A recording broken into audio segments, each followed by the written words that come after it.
Well, the latest information now on that tragic murder-suicide in Springfield. Family members have finalized funeral arrangements for the brothers, 7-year-old Daylan and 10-year-old Ayden Johnson. There will be a private ceremony early Sunday morning.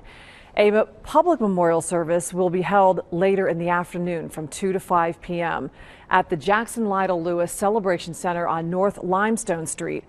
Earlier in the week, the two boys were shot and killed by their mother before she killed herself. No word on services for her. And tonight, the boys' uncle issued this following statement. On behalf of the whole family, we appreciate everyone's thoughts and prayers. They do not go unnoticed. We all loved Rachel, Daylan, and Ayden so very much. We appreciate privacy at this time as we now try to figure out how to heal. A memorial fund has also been set up to help pay for the brothers' funeral expenses. If you'd like to donate to the boys' memorial fund, you can stop by any Westbanco bank. There are several locations in Clark County, Dayton, Kettering, Beaver Creek, as well as Centerville.